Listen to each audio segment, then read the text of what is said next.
particularly in the 2nd century BC, with the buildings that took place here, and what was this large altar and the other temples there under a king by the name of Attalus.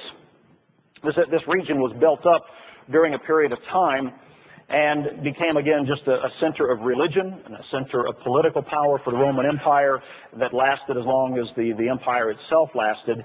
And so when John wrote what he did to the church in Pergamos during the latter part of the 1st century, they would have quite well identified with the symbols of a sword, with the symbol and the terminology of the seat of power of where Satan himself dwelt. When they would have walked out of the church that day and thought about that, they could very well have walked by this large temple complex and this altar, and I think that many of their minds understood completely what John was talking about when he said that you live where Satan dwells. You dwell where Satan dwells. Now let me mention one thing just at this point in my presentation so that we understand when John is talking about where Satan dwells. We understand Satan from the scriptures as a fallen spirit, a fallen angelic spirit, one of the covering cherubs, we are told from the book of Ezekiel, that once was at the throne of God, and he led a rebellion. We understand when we put all the scriptures together on that subject. But Satan is a spirit, and Satan in that sense is not relegated and confined to just one specific location on the earth. Satan can work and does work to this day in various locations, and as a prince of the power of the air, his spirit does permeate so much of the world then as it does now. So we don't necessarily look at one particular spot and location where Satan dwells, but John did use that designation here as under the inspiration of the Spirit of God. It is Christ's message, and he did have something in mind. And what he had in mind, we should understand, because it can help us understand how Satan works, the message to the church a little deeper, and its application for you and I today in our own world. To do that, let me take you to a modern location. This is a museum in the city of Berlin in Germany, the capital of Germany. This is the Pergamon Museum. You see the title right up here on top. And when I say Pergamon, that's the German name for Pergamos. And so if I interpose the two while I'm talking, please understand what I'm saying. But this is the entrance to the Pergamon Museum in Berlin.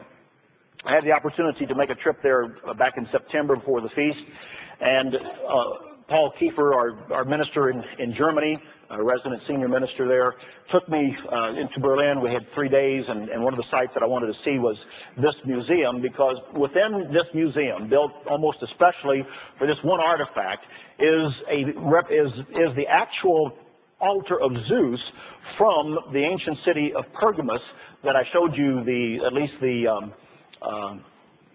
mound or the pedestal where that stood, and on the side from Pergamos. It was taken here about 100 years ago.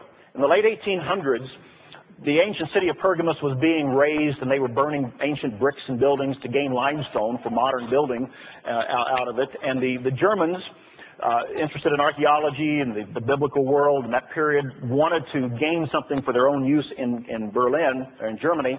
And so they sent a team of archaeologists to the ancient city of Pergamos, and they brought back to the city of Berlin much of that ancient altar, and they constructed a whole museum around it. In fact, when you walk into this museum, the first room you walk into is a room that is many, many times higher and bigger than this room we're in right here, and it houses this particular altar, which you can see right here.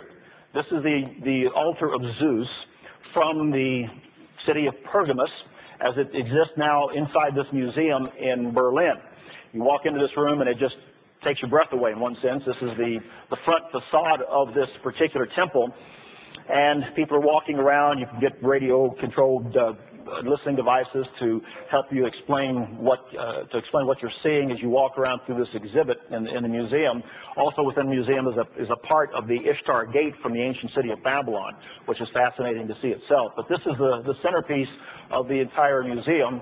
And looking and understanding what this particular altar of Zeus shows us, I think will help us understand what John was referring to when he said that this is where Satan dwells. You dwell where Satan dwells, where Satan has his throne. When you understand what this altar was, some archaeologists feel that this was a place where sacrifices were burnt, animal sacrifices were given in worship of the pagan deities of Athena and Zeus at that time, and would have been right kind of adjacent to the temples to those two deities, and served as a giant altar for that. But it's what was around the outside of that temple that is what we want to focus in on. I'll just show you a few different shots from various angles to show you the size of it. As people would walk up, and you can walk up those steps, and you would walk through this colonnade into a large open flat area where in the ancient time an altar would have existed, and the temple itself. And you would see just various aspects of it here, and standing up on top of it you see how it looks as you're looking down, and had quite an angle. And keep in mind, you would be looking out over a large open valley seen from the top of this altar if you were there as it stood in the city of Pergamus in the ancient world. Now, this is a little scale model that is an exhibit in that room that shows you where the altar would have stood. This is the altar as they have it in a scale model. This is the amphitheater I showed you the ruins of. This is one of the temples here. I think that's the temple to Zeus. This is the temple to Athena.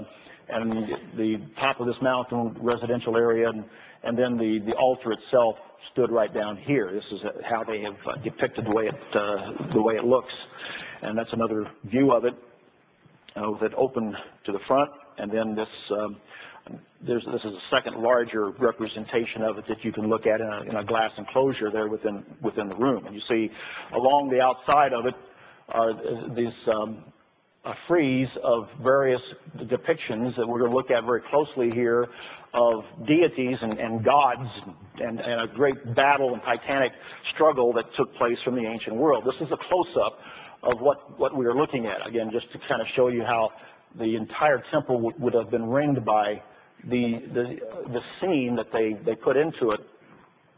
This is a close-up as it is in that museum today. Now, what this depicts is this. This is a large struggle from the myths of the ancient world, the ancient pagan world, of a struggle between two sets of gods and goddesses. Basically, as the pagan world defined it, good gods and bad gods. And the good gods are the ones represented by Zeus and Athena, Apollos, Hercules, who was half part human as well because he had a human mother, he was a son of Zeus by a human. And he figures interestingly into the story that goes along with this. But there was, according to their myth, this titanic struggle between a class of gods that were, according to their story, bad and evil, attempting to overthrow the other gods led by Zeus and Athena and the others. And what happened in this ensuing struggle was that Zeus and his set of gods won the battle. So they depicted this during this ancient scene on this temple, and this, you have to realize, is the basic story of the pagan antiquity, their explanation of their world as they viewed it, their world view. Now, we would look at that and understand from a different point of view. We have, obviously, from the Bible, a different perspective of how good and evil came into being and how this world operates. But this was their explanation.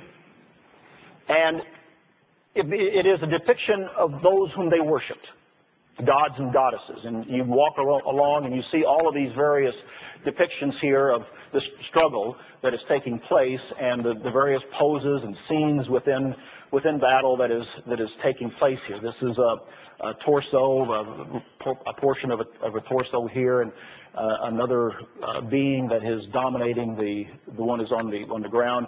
The way they depicted it, the good gods are beating the bad gods. Another way to look at this is it was a clash between the forces of chaos attempting to overthrow the forces of civilization, good versus evil, during that period of time, or at least again to explain their view of the world. This is another portion of it here that shows a female goddess